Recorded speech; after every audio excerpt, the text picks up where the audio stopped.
Vamos lá, meus caros, vamos dar continuidade aí ao próximo teórico, Montesquieu.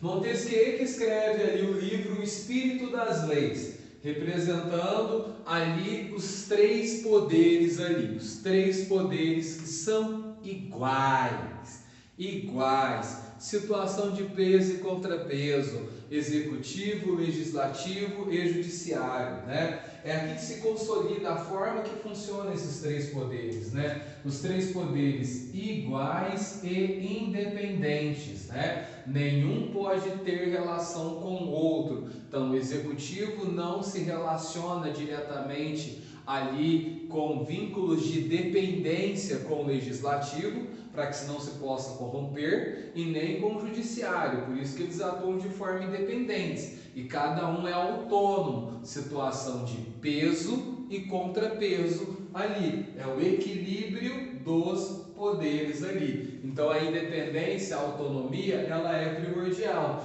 do qual esse governo é formado por pessoas ali da população. Porém, existem outras formas de poder, não é só apenas o poder republicano, né? Montesquieu vai discorrer muito sobre a visão de república, mas ele discorre também sobre as outras formas de poder que nós iremos abordar daqui a pouco.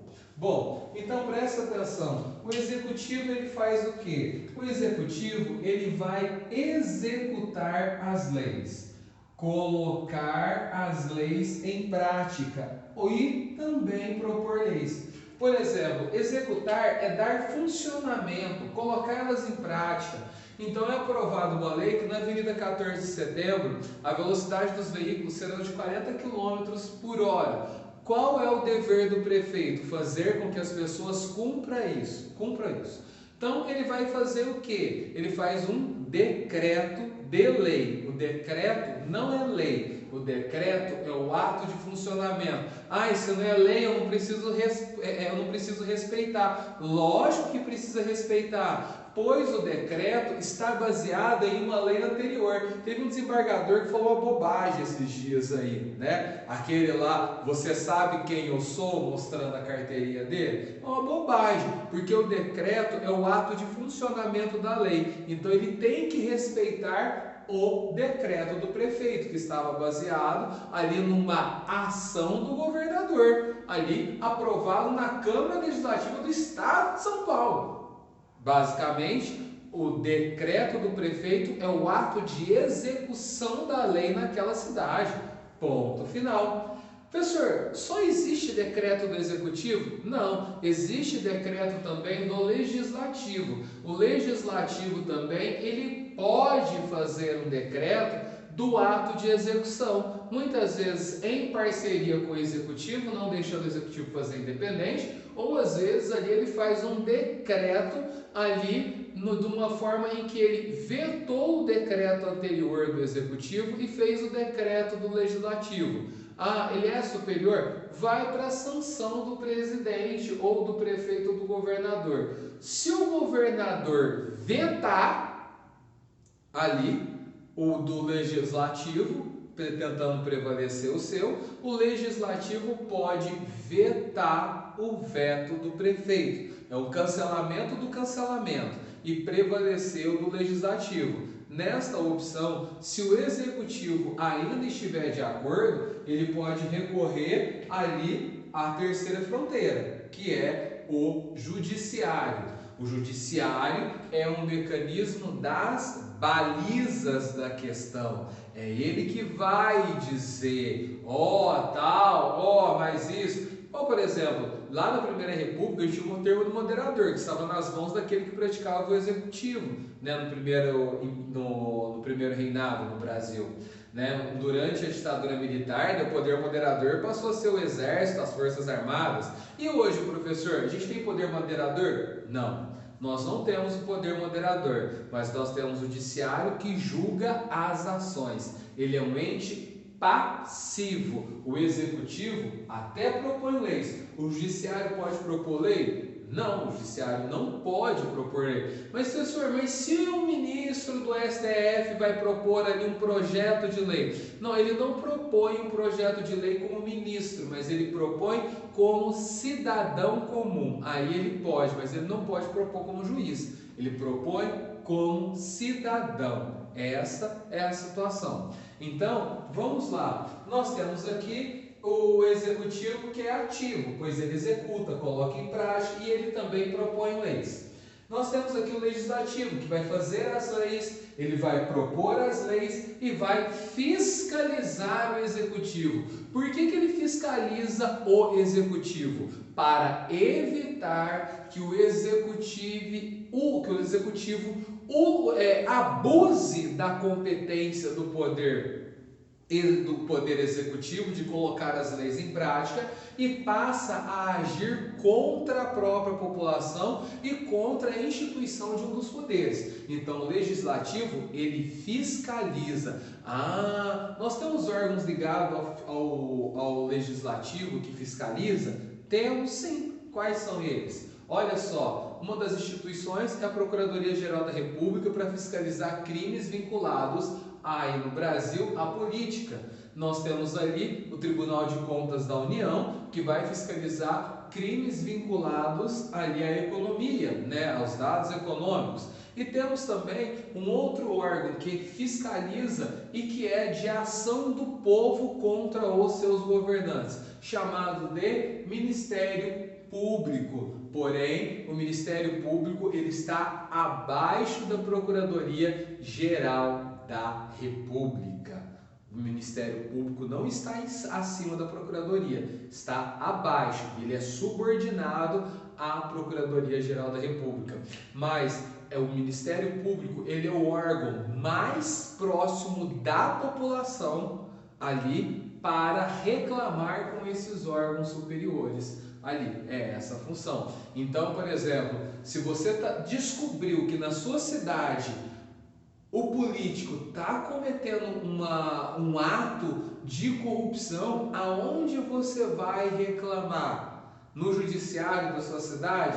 Não, você vai reclamar no Ministério Público. E o Ministério Público, ali com as suas prerrogativas, vai fazer a sua fiscalização, sendo ali a necessidade, aciona o seu órgão superior, a Procuradoria-Geral da República, também para agir em cima disso. Tá vendo como é que funciona? Todo ali a situação de fiscalização. Porém, no Brasil, o Ministério Público, a Procuradoria-Geral da República e o TCU, Tribunal de Contas da União, eles funcionam quase que um poder autônomo paralelo ali, pois são órgãos fiscalizadores. Bom, o terceiro aqui é o judiciário. O judiciário ele vai julgar, ele é passivo. Ele vai julgar os indivíduos, ações e instituições.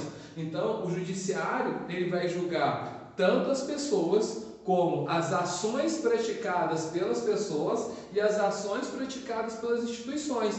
Por exemplo, o Ministério Público pode cair numa situação em ser julgado por uma ação incorreta? Sim. A Procuradoria-Geral da República também? Sim. O Tribunal de Contas? Sim. A Polícia Federal? Sim. Todas as ações, todas as instituições. O próprio Legislativo? Sim. O próprio Executivo? Sim. O Judiciário, ele julga todas as ações que houver reclamação ali. Bom, o que demonstra aqui para vocês que Montesquieu foi muito mais profundo daquilo especificamente que John Locke havia escrito sobre os três poderes. A gente fala que John Locke escreveu de uma forma muito superficial, mas Montesquieu ele escreve de uma forma muito aprofundada. Tanto é que o nome do livro dele nos chama muita atenção. E é até bonito. O espírito das leis, a alma da lei, como foi construída a lei aí em si. Bom, Montesquieu trabalha com as formas puras e impuras de governo. Ele fala que são formas puras, são formas legítimas. A monarquia é uma forma pura, é o governo de uma única pessoa. Porém, o que leva-se em consideração com relação ao indivíduo que governa? A honra. A honra do indivíduo, o indivíduo honrado para estar no cargo. Por outro lado, nós temos a aristocracia, que é o governo de vários, de um grupo de pessoas governando. Para o princípio grego, a aristocracia vem da palavra aristói, que é o governo dos bem-nascidos, né? Cracia, no caso, seria governo. Aristói, governo dos bem-nascidos, seria o governo dos privilegiados ali. Nessa forma de governo, que se leve em consideração que as pessoas possam manter a honra. Porém, nesse governo também é necessário de que ela atue em favor dos governados também e não em si. Porque ao mesmo tempo que o rei ele demonstra através da honra, ele governa para os seus súditos. A outra forma pura que nós temos é a democracia. A democracia é o governo que se concentra nas mãos do povo. O povo executa o governo. E quem está no governo? A república, representada pelo res publicus, a coisa pública. O poder concentra-se nas mãos do povo, pois ele está no poder. Na república, o povo está no poder. É ele que está comandando a ordem política. Na democracia, dá ao povo o direito de executar o poder, de dar funcionamento do poder para o próprio povo, eleger e ser elegido. Nesta situação, o povo traz como ponto a virtude. O que é a virtude? A virtude é aquilo que vai bater para nós na ideia de condição moral, na moral dos indivíduos, nos valores. Porém, essa moral, ela vai ser entendida para que aquilo que se possa praticar o bem.